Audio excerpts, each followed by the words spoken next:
Hello everyone, welcome back to my channel. If this is your first time here, my name is Gifty. A warm and pleasant welcome to you. I hope you're all doing well.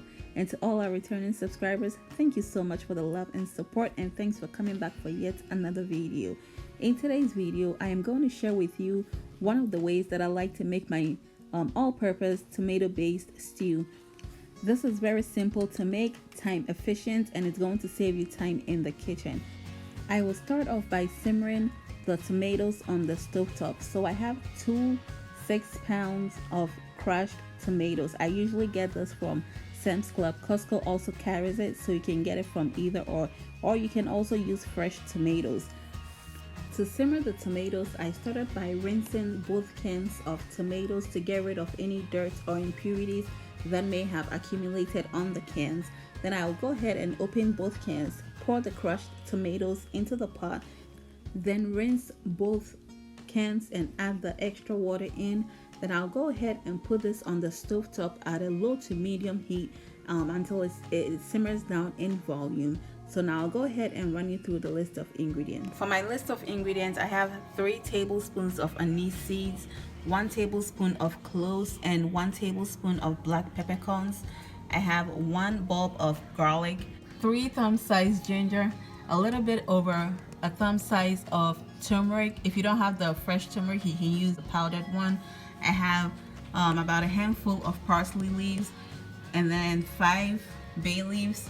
I have some leftover bell peppers, so I'm going to use that. If you don't have it, you can just omit it. I have some fresh chilies. You can use it according to your preference.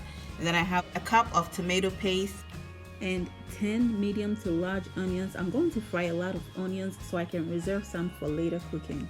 So I have some curry powder that I'll add to it later, and then I have basil over here, and this is a liquid that I blended some stuff and then I just rinsed the blender, so I'll use this to blend it.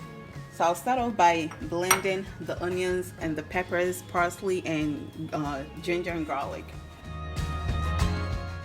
I'll cut up all the ingredients so it's easier to blend, starting with the onions.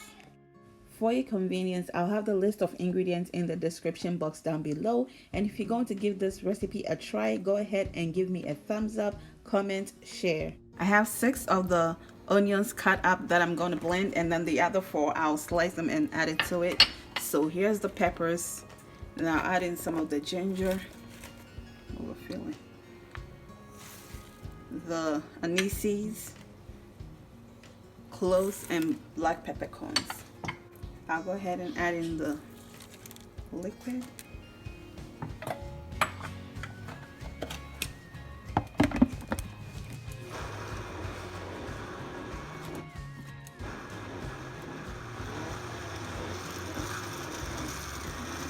Here's the first batch of my blended ingredients.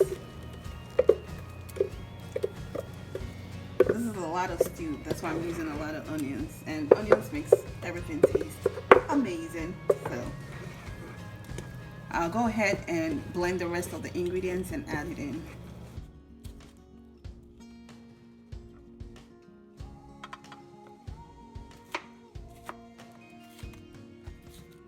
I'll add a little bit of water and I'll blend this as well.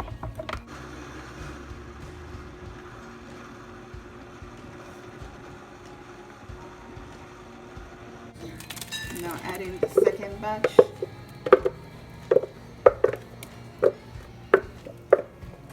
And I'll rinse out the blender and add that to it.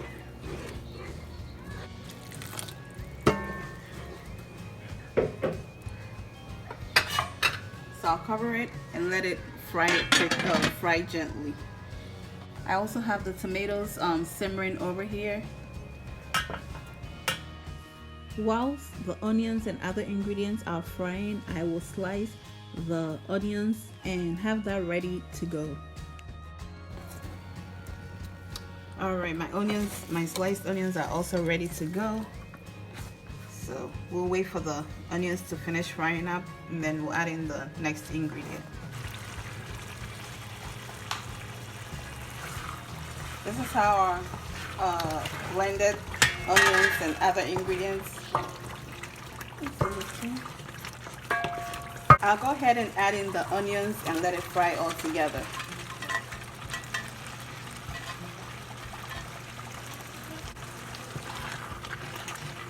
Oh, and this is the musa for those who have been asking me about this pot. It's musa.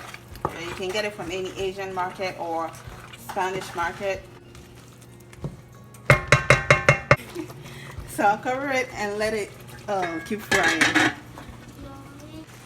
Alright, so our onions has been frying for quite some time. I'm going to scoop some off so I can use it for my cooking. That's why I intentionally took a lot of it. Used a lot of onions. That's what I'm reserving for later use. You know, we have to cook smart, right? So now it's time for me to add in the spices. So I have a few sprigs of thyme, the bay leaves, and about 1/4 cup of curry powder. And I'll add in about 2 tablespoons of salt. I'm not going to add in a lot of salt because depending on what I'm making, you know, sometimes you want to use stock. So I'll give it a stir and make sure everything is well incorporated and let it fry for about 5 to 10 minutes. And once that's done, I'll cover it and then we will add in the tomatoes. Alright guys, so that's how our stew is looking so far. It smells really, really good.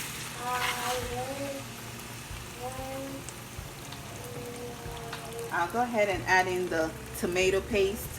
This is about 1 cup of tomato paste. So I'll just stir it and let everything incorporate together.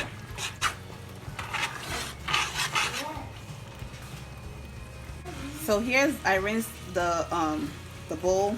So I'll add that a little bit of water in here and let it fry for about 15 minutes. Then I'll add in the the crushed tomatoes.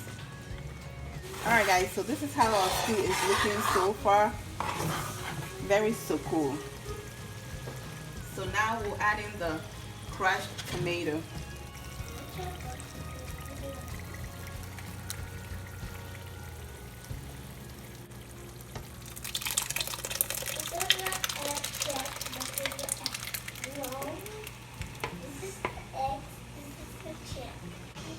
So now we're going to cook on a low heat. Alright, so we can give this time to simmer. I like making my stew in big batches. You know, it's easier.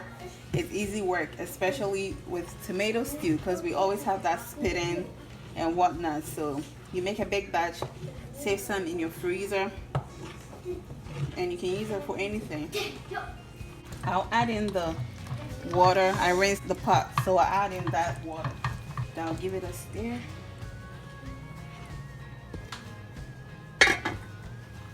Okay guys, this is how our stew is looking. It's still going.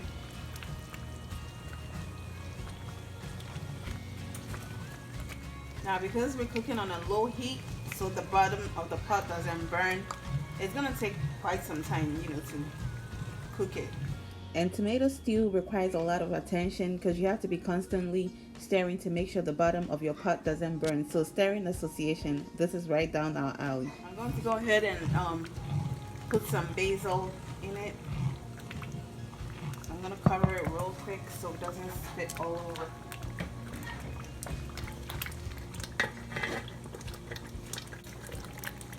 Here's my basil leaves. I'm going to add a little bit more.